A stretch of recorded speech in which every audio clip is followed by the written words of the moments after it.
రైట్గా రామోజీరావు అస్తమయం, అనారోగ్యంతో ఆసుపత్రిలో తుదిశ్వాస. ఇవాళ ఫిలిం సిటీలో అధికారిక లాంఛనాలతో అంత్యక్రియలు. రాష్ట్రపతి ముర్ము, ప్రధాని మోడీ, రాహుల్ గాంధీ, సీఎం రేవంత్ సంతాపం. నేడు సినిమా షూటింగ్స్ బంద్. ఏపీలో 2 రోజులు సంతాప దినాలు. మీడియా, వ్యాపార, సినీ రంగాల్లో తనదైన ముద్ర వేసిన రామోజీ ఆయన సేవలకు గుర్తింపుగా 2016లో పద్మవిభూషణ్ అందజేశారు.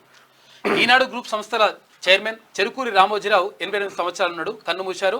అనారోగ్యంతో ఆయన తుదిశ్వాస విడిచారు. గత కొన్ని రోజులుగా అనారోగ్యంతో ఇబ్బంది పడుతున్న రామోజీరావును ఈ నెల 5న కుటుంబ సభ్యులు హైదరాబాద్ నానక్రామ్ గూడలోని స్టార్ హాస్పిటల్లో చేర్పించారు.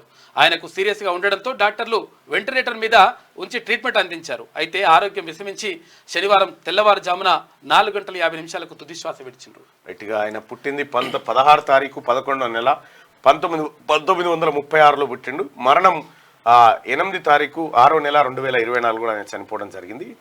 ఈ ఉషా కిరణాలు అంటూ మనకి ఒక ఏది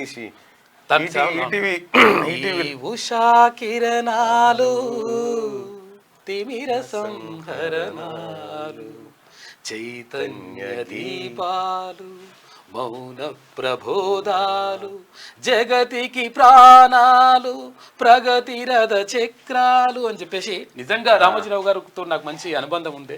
ఈనాడు జూనియర్ స్కూల్లోనే నా పాత్రికేయ జీవితం స్టార్ట్ అయింది. అక్కడ అంటే ఆయనతో రెగ్యులర్గా కలిసేటండి. అంటే మా ప్రిన్సిపల్ సారు ఆయన ఎవరు ఎం నాగేశ్వరరావు సార్ ఉండే, రామేశ్వరరావు సార్ రెగ్యులర్గా నన్ను తీసుకొని కల్పించేటోడు.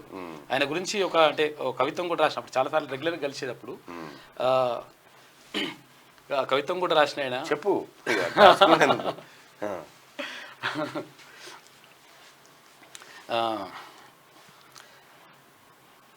క్రమశిక్షణకు ప్రాణం పోస్తే, అంకిత భావానికి బీజం వేస్తే, నిబద్ధతకు నిలువుటద్దం చూపిస్తే అలుపెరగని యోధిని పయనం, వ్యక్తి శక్తిగా మారిన ప్రస్థానం. శ్రీ రామోజీరావు గారి జీవితం. తెలుగు మీరు వెలుగు మీరు, పేద ప్రజల ఆశ మీరు, జనులందరి శ్వాస మీరు, అనగారిన వర్గాలకు అక్షర జ్యోతులు మీరు, నీతిని నిలుపుటకై జాతిని నడుపుటకై అక్షర సమరం చేసే పాత్రికేయ యోధులు మీరు. అజ్ఞానపు చీకటిలో విజ్ఞానపు దివ్వెలై వెలుగుతారు నింగిలోని తారలోలే. మీ కలం నుంచి వెలువడే ప్రతి అక్షరం కావాలి అవినీతి పరుల గుండెల్లో కరవాలమని చెప్పేసి ఆనాడు అప్పుడు నేను ఈనాడు జిల్లా స్కూల్లో ఉన్నప్పుడు రాశాను రామోజీరావు గారి గురించి. ఆయన ఓ రకంగా మీడియా మొగల్ అనుకోవచ్చు.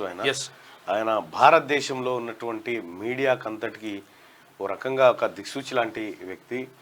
1970 దశకంలోనే ఆయన ఈనాడు పత్రికను స్థాపించి మిగతా పత్రికలకు కంటే వేగంగా ఇంటికి పత్రికను చేరవేయడంలో సక్సెస్ అయినటువంటి రామోజీరావు గారు. అలాగే ఆ తర్వాత పచ్చళ్ళ వ్యాపారం దగ్గర నుంచి అనేక వ్యాపారాలు, ఏ వ్యాపారం చేసినా అత్యంత తెలివిగా సక్సెస్ఫుల్గా చేసినటువంటి వ్యక్తి. ఆయన ఢిల్లీలో ఒక దాంట్లో ఓ మీడియా సంస్థలో పనిచేసినటువంటి ఆయన ఆ తర్వాత ఒక ఇంత గొప్ప స్థాయికి ఎదిగి ఇవాళ ప్రపంచంలోనే అతిపెద్ద ఫిలిం సిటీని నిర్మించి విదేశీ చిత్రాలు కూడా హైదరాబాద్ శివార్లో షూటింగ్ అయ్యే విధంగా తీసుకొచ్చినటువంటి రామోజీరావు గారికి ఆయన తయారు చేసినటువంటి అనేక మంది వ్యక్తులు ఇవాళ భారతదేశంలో ప్రపంచమంతటా ఉన్నారు.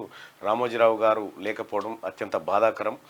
ఆయన నడిపినటువంటి తీరు మీరు చూడండి. ఈనాడు పత్రిక ఎప్పుడు వివాదాలలో ఇరుక్కోలేదు, కొన్ని ప్రత్యేక సందర్భాల్లో తప్ప.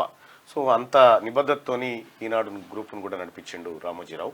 తెలుగు భాషకు కూడా అనన్యమైన కృషి చేసిండు. తెలుగు భాష అభివృద్ధి కోసం తెలుగు భాష మరి పదాలు కూడా అసలు వాస్తవానికి కూడా ఈ తీన్మార్ వార్తలు పుట్టినాయి అంటే ఈనాడు వల్లనే పుట్టినాయి. ఎందుకంటే ఆ లాంగ్వేజ్, ఈనాడు లాంగ్వేజ్ సామాన్యులకు అర్థం కాకపోతా ఉండేది. ఆయన పునరుద్ఘాటించారు, పేర్కొన్నారని చెప్తే ఇంట్లో ముసలోళ్ళకి ఎట్లా ఉద్దేశంతో తెలుగు వార్తలు అట్లా కాదు ఇట్లా ఉండాలని చెప్పి తీన్మార్ వార్తల్ని ఆ రోజు చేయడం జరిగింది. వాడుక భాషలోకి తీసుకురావడం జరిగింది. మొత్తానికి ఈనాడు పాత్ర ఈ సమాజం పైన చెరగని ముద్రే.